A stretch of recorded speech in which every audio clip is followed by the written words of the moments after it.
kebenaran. Tapi benar ya kalau Tengku Kori itu punya pesantren? Betul, muridnya tidak ada. Waktu saya ada pesantren muridnya tidak ada. Ada satu orang. Ketika kemudian Mas Caki Allah berikan hidayah dan kembali membela para habaib setelah sangat dekat dengan Tengku Kori dan melihat ternyata Tengku Kori ini sering mencaci, menghina, memaki, apa pendapat Mas Caki? Kalau menurut saya, kalau untuk ulama kayaknya entar dulu. Tapi kalau untuk dibilang kepribadian ganda, kayaknya iya. Oh, Tengku Kori iya, karena kalau marah besok dia lupa. Itu yang saya perhatikan. Masa ulama kok mana-mana bawa cerulit? Gimana itu? Untuk merungkatkan Kiai Imad hanya dengan kitab Abnaul Imam saja atau ada kitab yang lain? Banyak, kan saya sudah katakan banyak untuk merungkatkan tesis Kiai Haji Imaduddin. Saya tidak memiliki hanya sebatas satu referensi.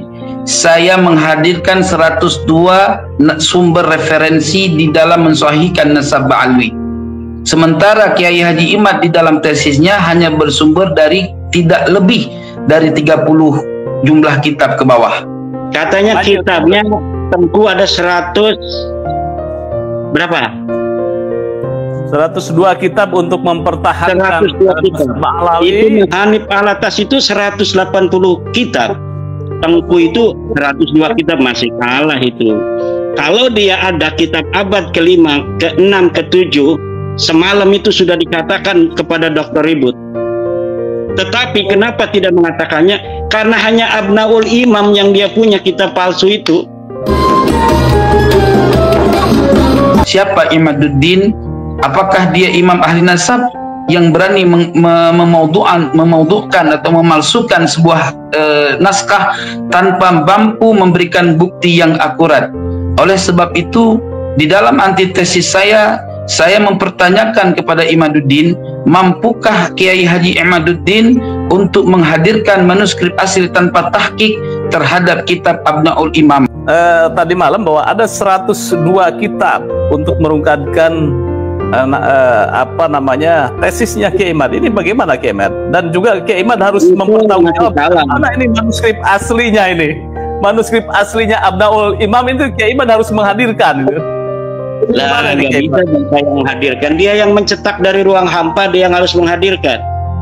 Kita ini membaca orang yang hidup di tahun 2021 kan, itu Yusuf Jamulail itu hidupnya 2021, meninggal baru dia itu. Kemudian mengaku menemukan kitab yang namanya Abnaul Imam dari ruang hampa tanpa menghadirkan manuskripnya. Kemudian diasosiasikan ulama yang ada di abad ke-5 yang namanya Yahya Abul Muammar, Toba 478 Hijriah, yang harus memberikan bukti bahwa dia mencetak itu berdasarkan sebuah manuskrip itu dia, bukan saya. Mana itu Yusuf Jamulail? Kalau udah meninggal, kan dia udah meninggal, diberitakan di internet. Mungkin ada anaknya, mungkin ada muridnya. Kan Jamulail di Indonesia juga ada. Silakan itu Jamulail yang ada di Indonesia. Bel itu keluarga Yusuf Jamulail yang ada di Riyadh. Mana manuskrip Abnaul Imam? Kita serahkan, kita tunjukkan kepada Kiai Imad. Kita akan lihat bersama-sama itu manuskripnya. Saya yakin tidak ada manuskripnya, kecuali malam ini dia dengarkan saya ngomong ini, mulai ditulis itu. Kan ada kitabnya tuh sekarang cetakannya. Ditulis versi tulisan tangannya, kemudian dikucak-kucak pakai kopi, seperti beberapa kejadian yang telah terjadi dengan kitab-kitab yang dicetak juga oleh Balawi seperti itu. Al-Jauhar Safaf itu yang dikatakan karya Al-Khatib 850 Hijriah itu baru ditulis manuskripnya 40 tahun yang lalu. Kemudian diasosiasikan punya Al-Khatib yang ada di 850 Hijriah meninggal. Ini juga sama. Tetapi kalau Abnaul Imam ini mereka belum punya versi tulis tangannya mereka itu. Nggak sempat kali, nggak ada yang seperti 20 tahun lalu ada yang suka nulis. Katanya kitabnya Tengku ada 100 berapa? 102 kitab untuk mempertahankan Ba'alawi dan siap 7 hari 7 malam diskusi dengan Hanif Alatas yang ada 180 kitab. Hanif Alatas itu 180 kitab, Tengku itu 102 kitab, masih kalah itu. Kalau dia ada kitab abad ke-5, ke-6, ke-7, semalam itu sudah dikatakan kepada Dr. Ribut. Tetapi kenapa tidak mengatakannya? Karena hanya Abnaul Imam yang dia punya kitab palsu itu. Kenapa misalnya, sebenarnya saya ini dilarang oleh banyak teman-teman untuk menanggapi Tengku Qori.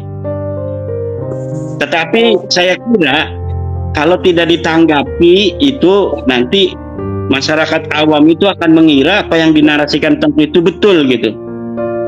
Nah, sekarang ini saya sudah mengatakannya, dan silahkan diverifikasi semua orang yang bisa baca kitab.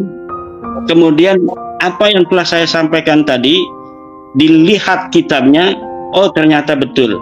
Apa-apa yang telah saya sampaikan bahwa satu Abnaul Imam adalah kitab palsu, bukan hanya saya yang mengatakannya, tapi juga seorang ahli nasab Al-Qaraja dalam kitabnya Al-Kafil Muntakhab halaman 106.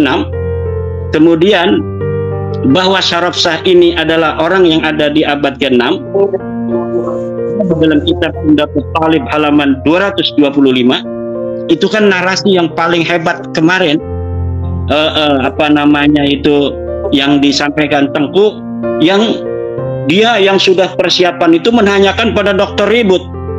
Dr. Ribut tidak persiapan tentang hal-hal yang seperti itu, walaupun seorang dokter yang cerdas, Dr. Ribut.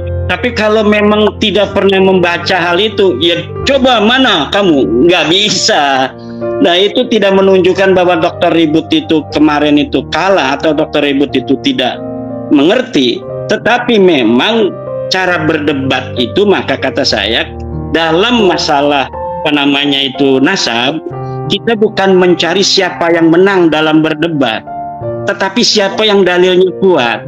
Makanya saya wanti-wanti di dalam masalah nasab, karena ini ya ta'allaku bil masail ad-diniyah, ini bukan ifhamul khasmi. Kita bagaimana cara untuk menundukkan lawan berdebat, tetapi dapat menunjukkan mana dalilnya. Karena apa? Nanti ini akan berkonsekuensi tentang pahala dan dosa, tentang neraka dan surga.